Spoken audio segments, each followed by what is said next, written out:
변방이 아닌 정치 중심에 서고 싶은 내 남자의 육회 상쾌 통쾌 정치 토크쇼 정치있어 시즌2 오늘 두 번째 시간 지금부터 시작하겠습니다.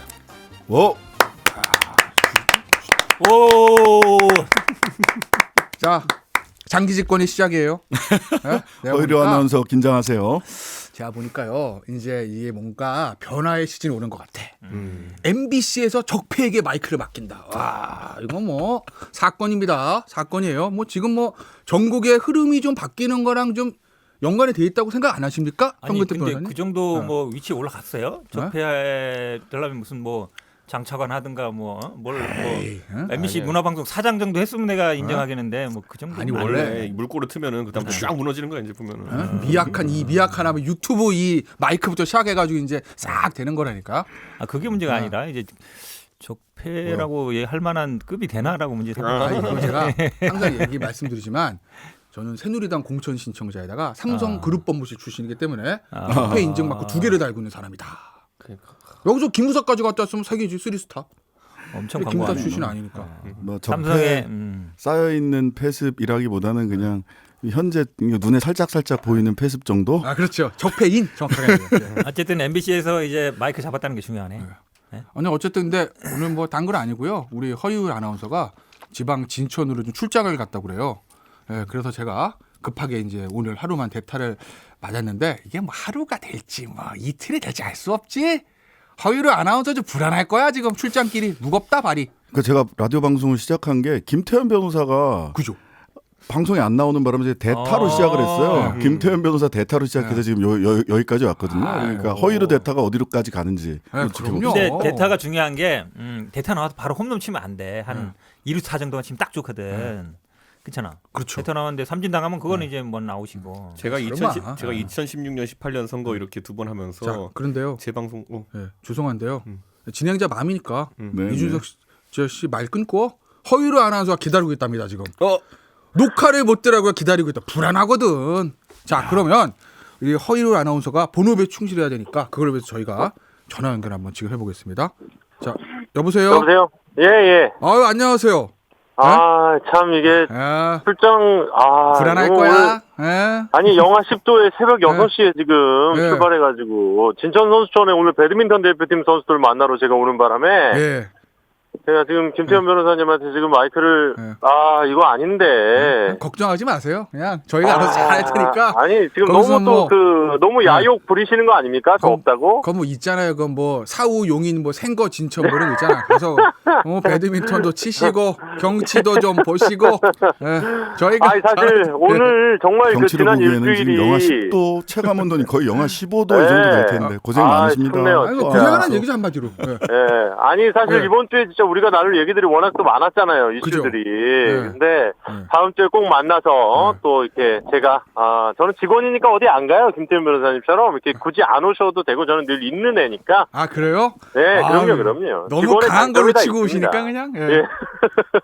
오늘 네 분 아주 또 치열한 네. 이야기는 제가 그 유튜브를 통해서 저도 이제 열심히 시청하도록 하고 다음 주에 뵙고 네 분과 다시 이야기 나누겠습니다. 예, 감사합니다. 근데 잘하고 네, 오세요. 고맙습니다. 네, 감사합니다. 근데 목소리에서 전혀 아쉬움도 느껴지지 않고 뭐 개운함이 느껴지는 거 봐서 이건 윈윈인 것 같은데 이렇게. 그러니까 오히려 더 뭐 불안한 게 아니라 좋아하는 것 같은데. 이런 것도 좋은 거야 이게. 선의 논쟁 이런 거. 추운데 행복을 느끼는 것 같은데 지금 보니까 뭐 왜 그러지? 어쨌든 내가 없을 때 돼. 잘 되나 두고 보자. 아니, 그 잘 존재가 됐- 아니, 존재감을 훨씬 더 강력하게. 그 정도가 아니라 잘 됐으면 좋겠다 이런 느낌이에요 지금 보면. 그래요 심지어. 우린 좋지 뭐. 네. 자, 그러면 일단 이제 뭐 항상 뭐 나오시는 분들이지만 제가 각자 소개를 드리면 우리 제 왼쪽에는 이준석 네. 전 바른미래당 전 최고위원입니다. 그렇죠. 그죠? 이제 당적도 이제 이탈. 본인들을 위해서 이제 노원병 지역구 음. 출마 예정자. 뭐 공천 제가 봤을 때 거의 확실해요. 그다음에 제 가운데 있는 뭐 현근택 민주당 부대변인. 부위원 아니에요. 네. 아니에요? 법률위 부위원장. 법률위원회 부위원장. 저 네. 지역구를 말씀해 주셔야죠. 아, 지금 얘기 안 이런 해도 거. 돼. 여기서 얘기하면 되지. 네, 안 돼요? 제주도 예. 출신입니다. 또 나오다. 생거 진천 사후 용인할 때 그 용인. 추출하는 게 전문이니까. 네. 그리고 저희 신당의 영입대상 중 한 명입니다. 전혀 관계 없고.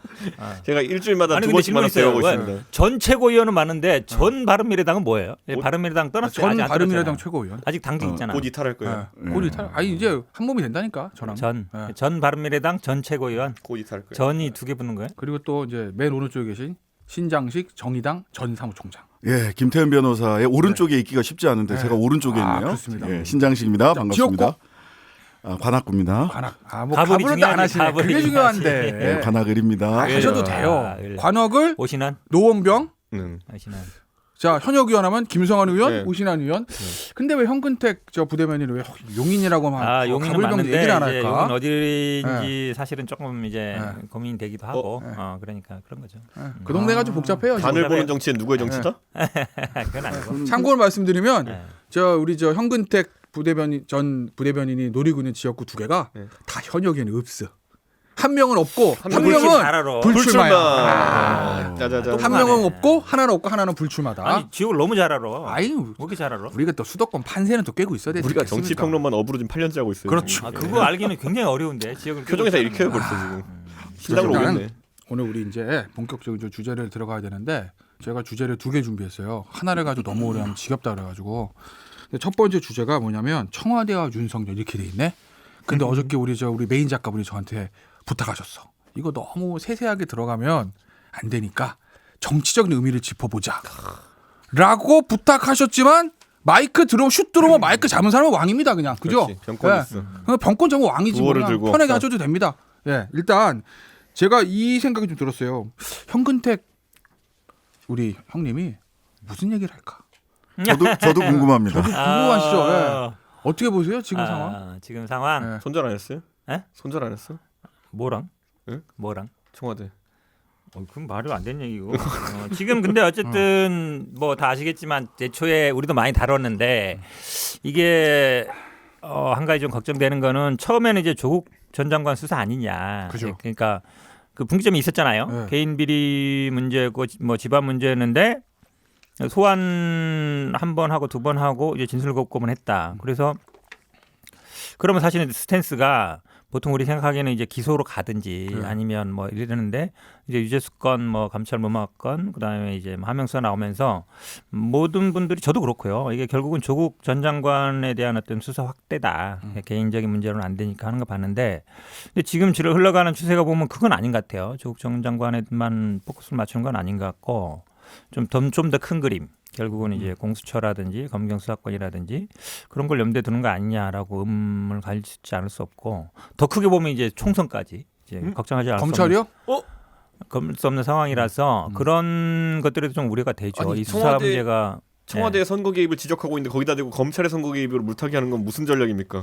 아니 사실은 왜냐하면 이게 지금 뭐 물타기 전략이지. 공수처법이라든지 뭐 이런 게 있지만 답이 사실 나왔는데 선거 질문에. 국면이잖아요. 지금 이제 일주일, 2주일 정도면 이제 선거 예비 후보 등록 시작되는데 저희 당 입장에서는 사실은 이제 검경 수사권보다도 이제 총선에 어쨌든 영향이 이게 지금 조국 전 장관 뭐 그때 봐서 아시겠지만 굉장히 이게 이슈되면서 지지율이 거의 붙었었잖아요. 그쵸. 아시겠지만 네. 붙었단 말이죠. 이게 2달 정도 되면서 되는데 혹시 또 그런 상황으로 가는 게 아닌가. 네. 그게 제일 염려스럽죠.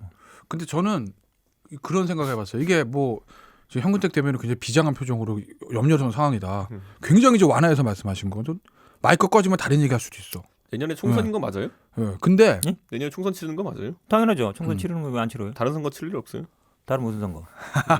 이거 굉장히 위험하시고. 말이 되는 이야. 그런 얘기예요. 야, 근데 이런 제가 예를 들어서 이제 뭐 진영 논리가 아니라 난 보궐선거 얘기한 건데. 국민의 입장에서 보면 뭐 그런 생각이 들 수 있을 것 같아요. 조국 전 장관은 그냥 맥시로 그게 다 인정되면 개인 비리잖아요. 뭐 유재수 씨 건도 개인 비리 한 4-5개를 덮어준 거야. 그러니까 그게 잘했다는 건 아닌데 만약 의혹이 다 사실로 되면 뭐 그렇게 해서 국민들이 뭐 그래 뭐 팔이 안으로 굽는다고 자기 식구 하나 챙겼나 보지 이러면 되는데 이건 만약에 지금 나오고 있는 언론에 나오는 의혹이나 검찰에 보고 있는 게 맞다. 울산시장? 네, 울산시장 건. 그럼 이거 국정농단 아니에요? 근데 울산시장 선거는 뭐 언론에 많이 나왔지만 네. 결국은 이분이 그 전부터 계속 여기저기 제보를 많이 해왔었고 네. 그 전에도 보면은 2017년 전에 2016년부터 이제 경찰에서도 조사를 했던 거고 이래서 네. 예를 들어서 뭐 전혀 뭐 제보도 이분이 안 하고 경찰이나 검찰이 수사를 안 하던 거를 만약에 뭐 예를 들어서 청와대 제보했다는 이유로만으로 수사 들어갔으면 이제 선거 뭐 개입일 수 있는데 저희가 보기에는 뭐 그런 문제는 아닌 것 같아요. 그 전부터 또 검경 간에 울산 지역 같은 경우에는 고래고기라는 이슈도 있었고 이렇게 본다 그러면 뭐 지역에서는 많이 이슈가 됐던 거라서 그리고 또 결정적으로는 그 당시에 예를 들어서 김기현 전 시장이 굉장히 뭐 앞서다가 뭐 이 수사 때문에 갑자기 뭐 지지율이 추락해가지고 안 됐느냐 그것도 아니거든요. 부울경이 분위기가 비슷하게 넘어가서 거의 됐단 말이에요. 기초단체장도 뭐 많이 됐고 그래서 저는 뭐 선거 개입 문제가 본격적으로 뭐 이슈 될 것 같지는 않고요. 아마 이것도 결국은 큰 문제 없이 아마 제가 보기에는 뭐 큰 이슈가 될 것 같지는 않습니다. 저 궁금한 게 우리 정의당 입장이에요. 아니 뭐 우리가 네. 처음부터 그 어둠의 편 애매하죠 지금. 밝음의 아니죠, 편입니까? 아니죠. 어둠의 편입니까? 아니죠, 애매하죠. 변호사님, 신 변호사 애매하죠 지금. 어? 아니지. 선거법 아직 처리 안 됐는데. 아니지.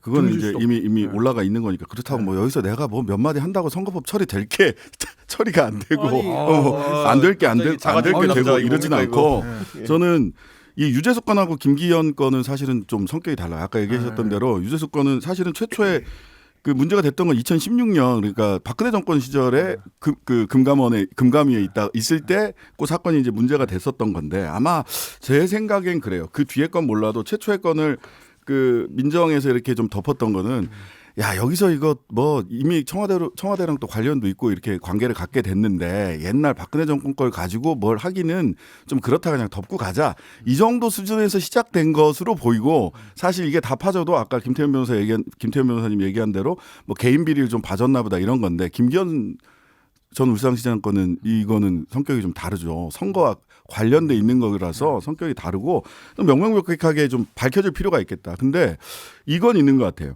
이게 말 그대로 경찰이 무고한 사람을 수사한 거냐 아니면은 검찰이 이 갖고 와서 무혐의 처분을 하면서 아니 이게 실패한 수사냐 아니면 실패하기로 작정한 수사냐 요거는 좀 살펴봐야 될 필요가 있겠다.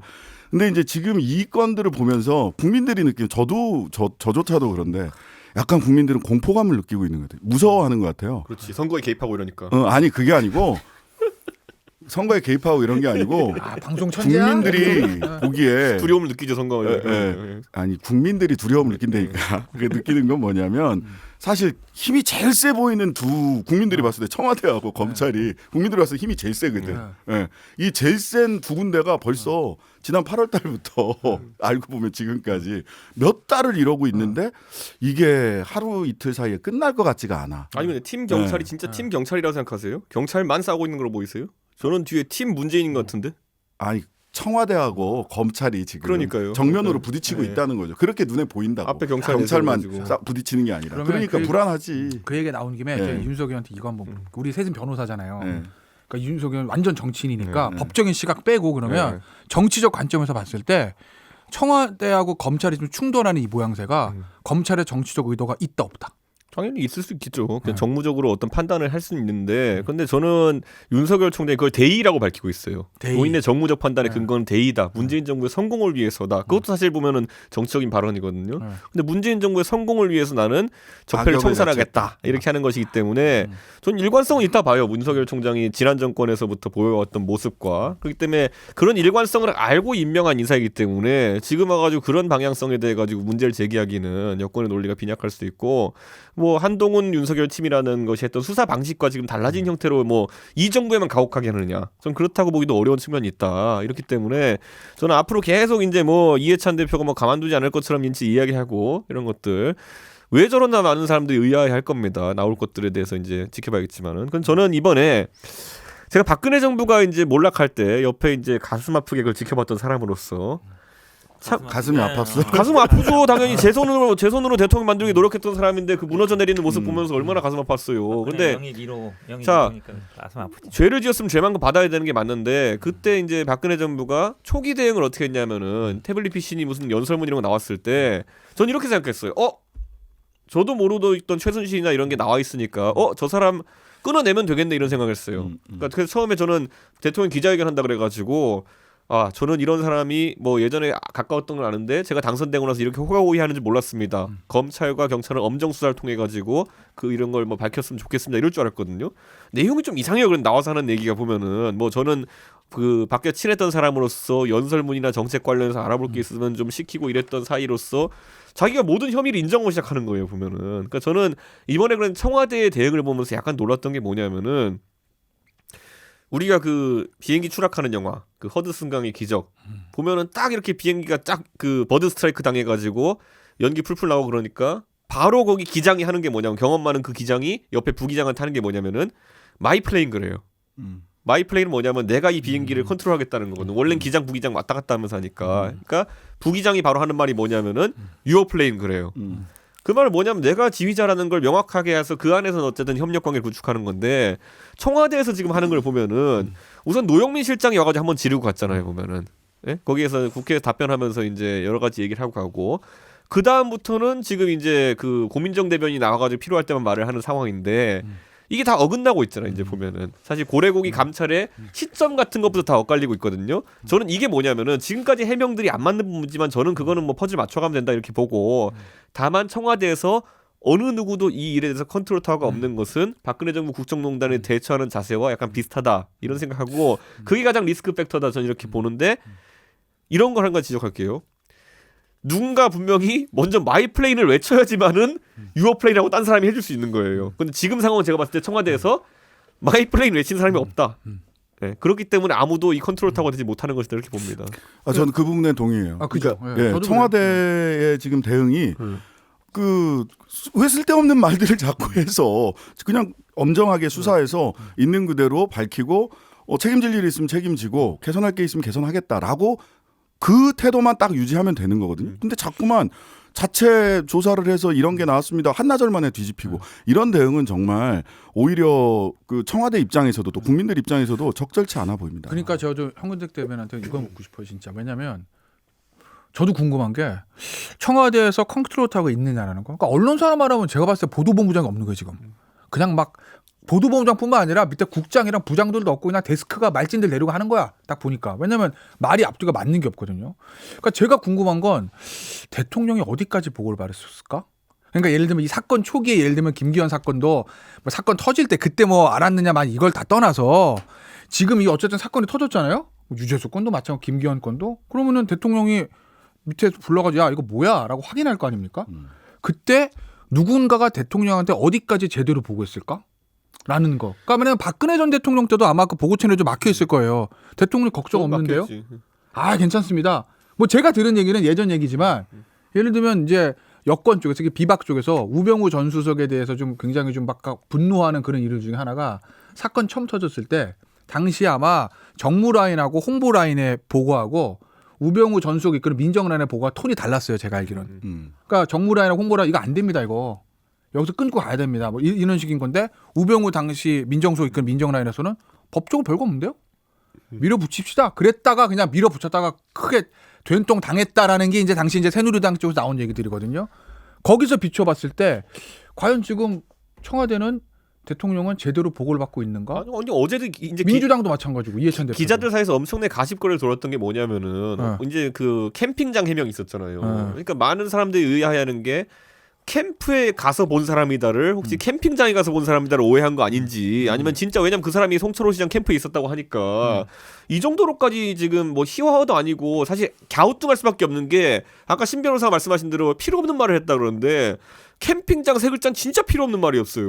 뭐 한다고 그런 얘기. 그러니까 결국 이제 뭐 지금 말씀처럼 엇갈리는 말들, 그러니까 청와대 해명과 그분이 해명한 게 뭐 SNS상으로 제보를 받았느냐 아니면 뭐 캠핑에 갔냐 그건 뭐 핵심적인 내용은 아닌 것 같아요. 근데 저도 공감하는 거는 사실은 이제 어찌 보면 이런 일이 벌어지면은 이제 민정수석이 아무래도 제가 보기에 이제 컨트롤 타워 역할을 하는 게 맞죠. 근데 지금 이제 못 하고 있는 것 같은데. 김조원 민정수석 같은 경우에는 이제 감사원에서 일하셨잖아요. 그러니까 그러다 보니까 약간 그런 딜레마 있는 것 같아요. 그러니까 문재인 정부 들어와서 법무부 장관이든 민정수석이든 일단 검찰 출신 안 쓴다라는 게 있어서 뭐 법무 비서관이나 뭐 이런 분들 반부패 비서관 이런 분들을 쓰고 있는데 그래도 어쨌든 약간 그 수사라든지 아니면 뭐 이 검찰을 좀 아는 분들은 그쵸. 필요한 상황이 있는 것 네. 같아요. 그러니까 현직은 아니더라도 전직이라도 왜냐하면 이게 수사라는 게 결국은 어떤 식으로 진행되는지는 알아야 되거든요. 그러고 본다고 그러면 아마 박형철 법무부 비서관이 복귀했다 그러는데 네. 그래도 좀 수사를 알고 대응이라든지 이런 걸 아는 게 사실은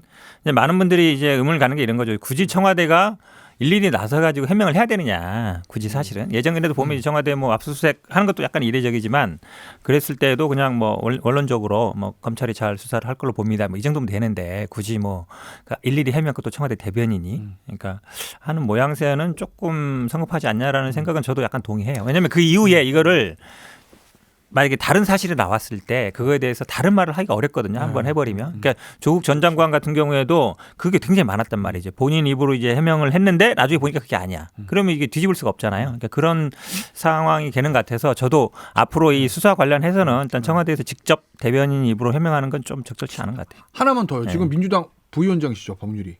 네네. 그럼 민주당 차원에서 법률위 쪽에서 뭐 준비하고 있는 거 있어요? 이거? 아니 우리 당에서는 법률이라는 건 이제 예전에 보면 뭐 선거 국면이나 뭐 고소고발하거나 아니면 고소고발 당했을 때 대응을 하는 이제 그 정도 조직이고 지금 상태에서는 이제 비상설 특위를 만들어서 아니, 이제 그거 그러니까 네네. 뭐죠? 검찰 무슨 수사위원회인가? 아니, 뭐 공정수사 뭐 이런 게 있는데 거기는 이제 관여 안 하고 있어요. 모두 패싱하던데. 네. 근데 민주당 입장은 어떤 거예요? 기본 입장은? 일단은 약간 검찰이 이제 패스트트랙 기소 안 하는 부분에 대해서 의문을 많이 제기하고 있죠. 이 부분에 대해서 왜 증거도 차고 그 넘치는데 얘기하려고 기소 안 모인 거예요, 하냐? 다들? 아니 그건 아니고 일단 그게 약간 정치적이다 보는 거고 네. 검경수사권 그다음에 공수처법 관련해서 왜 하필이면 이걸 할 때마다 항상 검찰이 예전에도 그랬어요. 검찰 개혁 나오면 항상 뭔가 뭐 현 정부를 공격하고 그다음에 검경 수사권 나오면 경찰을 약간 수사하고 이런 식이 갔는데 혹시 지금도 뭐 그런 의도가 있는 거 아닌가 이런 생각을 좀 하죠. 특히 공수처 관련해서 패스트트랙 기소는 왜 안 하냐 이런 부분을 의문 제기하는 거죠. 아니 저는 이런 부분에 있는 것 같아요. 실제로 이제 조국 그 전 장관 전 민정수석을 겨냥해서 이렇게 수사가 진행되는 거다라고 초기에 우리도 다 그런 생각을 했는데 근데 이거 쭉 지나가면서 아 진짜 청와대 실세는 누구지? 라는 질문을 하는 시점까지 오게 된 것 같아요. 저랑 공감이십니다. 야. 자, 그러니까- 야권 공조, 저 사실 여야 공조 최근에 깨지나요, 이러면? 조국 장관한테 조금 미안해진 지점들이 있어요. 제가 지금까지 굉장히 막 실 실세고 막 무소불위에 걸려고 휘두르던 이런 사람인 것처럼 알았는데 아닌 지점도 있는 것 같아요. 예, 아닌 지점이 있는 것 같고 여기 몇 명 그 이름이 거론되는 몇 분들이 계신데 사실은 그분들이 몇 가지 이 건과 관련해서 몇 가지 의사결정을 했던 것이 아닌가. 실제로 조국 민정수석이나 대통령은 몰랐을 수 있겠다라는 생각을 솔직히 그런 생각이 일단 첫 번째로 들고 예. 조국 민정수석 뭐 셋이 모여서 결정했다고 했는데 결정을 할 때 진짜 키를 본인이 쥐고 있었는지 이런 부분들은 사실 의구심이 들어요. 근데 두 번째는 윤석열 총장 아까 잠깐 이야기를 했는데 사실은 저는 뭐 윤석열 총장 처음 임명된다고 했을 때 굉장히 걱정했거든요. 이거 큰일 났다 이거. 큰일 났다. 그러니까 예를 들면 저랑 똑같은 생각. 여권 입장에서는 예, 여권이건 야권이건 왜냐하면 이게 정치를 전부 다 검사 탁자 위에다가 정치를 전부 다 갖다가 놓게 생겼고 이 양반은 전후좌우 가리지 않고 왜냐하면 검찰주의자거든. 검찰만이 정의의 칼을 들어서 우리 사회를 칼질을 할 수 있다라고 생각하는 분들이에요. 그러니까 이런 일이 있었어요. 제가 검사 친구한테 야 무죄 받으면은 뭐 좀 가서 반성도 좀 하고 그러냐. 반성은 무슨 나는 그 무죄 받고 그 수사에 실패하면 밤에 가서 무협지를 읽는다. 그리고 정의는 승리한다라는 다짐을 하고 다시 이놈 더 팔 게 뭐 있나. 전형적인 검찰 분위기. 전형적인 검사 분위기고 그 전형적인 검사의 정점에 야 형 믿고 쭉 가봐 하는 양반이 윤석열이거든요. 그러면 이분은 우리가 지금 얘기하는 소위 검찰의 독립성 좋아. 근데 검찰은 항상 워낙 큰 힘을 가지고 있기 때문에 절제하고 자제해야 된다는 것도 같이 배우거든요. 근데 절제하고 자제하고 있는가. 그리고 이 시기에 하는 것이 분명히 본인도 얘기했지만 정무적 판단이 없을 수 없어요. 왜냐하면 내년 1, 2월 달에 그 검사 인사 있고 또 뭐 3, 4월 달에 또 부장차장 인사 있는데 그 전까지 손댈 수 없는 자기의 정치적인 파워나 이런 거를 갖고 있지 않으면 본인이 생각했던 이 검찰주의자의 진면모를 가지고 대한민국의 정의의 칼을 휘두르는 거 안 될 수도 있다라는 생각을 하고 있거든요. 제가 보기엔. 그래서 사실은 조금 우리가 보기에는 야 국민들이 불안할 정도로 서로 청와대하고 검찰이 이렇게 붙어서 싸워도 되는 거야? 여기서 다시 한번 우리 현근택 부위원장님. 아니 그러니까 이제 처음에는 몰랐어도 이제 알았을 거예요. 윤석열, 한동훈이 라인이 이끈 이 검찰이 어떤 형태로 흘러가는지 이제 청와대는 알았을 거예요. 그러면 이제 법무부 장관 이제 새로 임명했습니다. 그러면 법무부 장관이 인사권이 있고 어쨌든 수사 지휘권이 있으니까 개별 사건이긴 하지만 그러면 검찰의 청와대 입장이에요 지금. 청와대 입장에서 검찰이 날뛴다. 우리 핵심까지 들어왔다. 또 들어올 거다. 어떻게 제어하지? 총장은 임기가 있는데 그러면 강력한 법무부 장관으로 제어해야 되겠다. 그래서 만약에 추미애 전 대표를 법무부 장관으로 이제 내정한 거라고 하면 그거는 뭐 전제고 네. 가설이고. 그러면 가설이면 아니라는 얘기네. 그러면 이제 가설은 맞는 가설이지. 그러면 추미애 전 의원이 법무부 장관 내려가면 그러면 검찰 청와대가나 당이 원하는 대로 검찰이 좀 통제가 될까요? 그러니까 추미애 대표 아시잖아요. 잘. 이제 가설을 쓰는데 처음은 그러니까 근데 추미애 대표가 뭐 일단 뭐 검찰은 아니잖아요. 검사 출신은 아니고 판사 출신이고 사실은 판사 10년 했는데 정치 20년 하셨어요. 그러니까 정치인이죠 사실은. 이제 판사는 한 20년 전에 한 거라서. 근데 제가 보기엔 아마 뭐 검찰 개혁이라든 이런 부분들은 뭐 원칙대로 밀고 갈 것 같은데 이제 아까 말씀드린 두 개 결국은 인사권과 뭐 수사 지휘 아니면 감찰 이런 건데 근데 사실은 그 전에 뭐 인사는 당연히 저는 할 거라고 봐요. 인사 부분은 당연히 뭐 비어 있는 자리도 있고 그 다음에 뭐 법무부 장관이 당연히 뭐 검찰총장과 협의해서 인사하게 돼 있으니까 인사는 하는데 수사 지휘는 사실 예전에도 보면 검찰총장이 예전에 누구였죠? 강정구 강 교수 때 이제 천정배 장관이었죠. 천정배 임동빈 총장이었나 이랬던 것 같은데 수사 지휘는 사실은 쉽지 않은 문제예요. 법에는 있는데 검찰청법에 이제 구체적인 사건에 대해서 검찰총장을 지휘하게 돼 있는데 실제로 그런 경우가 없었단 말이죠. 하지 말란 얘기니까 그거. 그러니까 그런 것보다 이제 예전에는 이제 법무부 장관이 검찰 출신이 왔을 때는 당연히 그냥 전화로 아니면 뭐 눈빛만으로 해도 야 그거 뭐 이렇게 하면 되는 거 아니야라고 얘기하면 되는데 이제 검찰 아닌 분이 왔을 때는 그러면 이제 그때도 이제 서면으로 해라 이랬잖아요. 서면으로 지휘를 사실 할 수는 있는데 제가 보기에 이게 그동안 실제로 표면으로 드러나서 하지는 않았단 말이죠. 그러면 뭐 수사 지휘를 당장 뭐 구체적인 사건에서 일일이 하기는 쉽지 않을 것 같다. 근데 아마 제 생각에 지금 이제 감찰이라든지 아니면 지금 이제 인사라든지 그런 부분은 이제 그거 아니면 사실은 법무부 장관이 할 게 없죠. 뭐 직접 수사하는 것도 아니고 뭐 인사는 뭐 비어 있는 자리는 당연히 채울 것이고 근데 지금 관심 갖는 것처럼 비어 있는 자리에 제가 관심 있는 거. 그러니까 현재 수사 중인 사람들에 대해서 그렇죠. 인사 조치를 바로 하느냐. 예를 들면 한동훈 반부패 부장.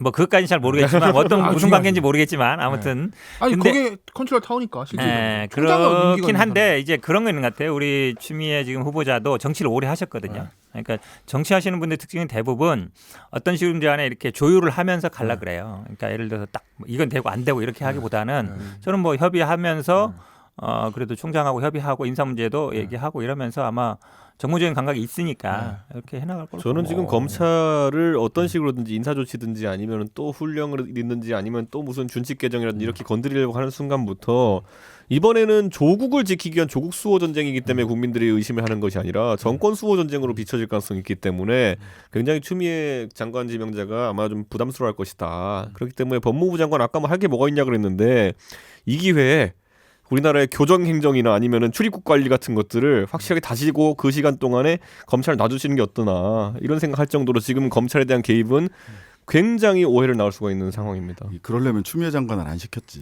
아니, 그것만 저는 교정하고 이런 거. 이번에 출입국 관리에 아주 신경을 쓰셔가지고 출입국 행정을 다져놓으시길 기대하겠습니다. 네. 자 그러면은 우리 저 신장식 변호사님 제가 이렇게 물어볼게요. 그러면은 추미애 씨 이제 아직 청문회 안 했지만 된다고 가정하고 그럼 추미애 내정자가 장관 되면 윤석열의 검찰과 강하게 충돌한다 안 한다 하나 그 다음에 두 번째 충돌하면 인사권 같은 걸로 그럼 그게 내년 총선에 순풍이 될까 역풍이 될까 이런 거. 첫 번째 눈에 보이는 방식으로 강하게 충돌하지 않을 거다. 왜냐하면 돌려서 하더라도 어차피 인사권은 어느 정도 행사하느냐, 인사권 당연히 행사하죠. 어느 정도 행사하느냐의 문제고, 그 다음에 사실 부장검사 등 고위급 검사 그 인사를 원래 3월에 하나? 3월, 5월? 보통 1월부터 준비하죠. 1월부터 준비해서 하는데 1월 달에 보통 뭐 평검사들 인사하니까 땡겨서 할 거냐 이게 하나의 관전 포인트가 될 거예요. 선거 전에 땡겨서 할 거냐.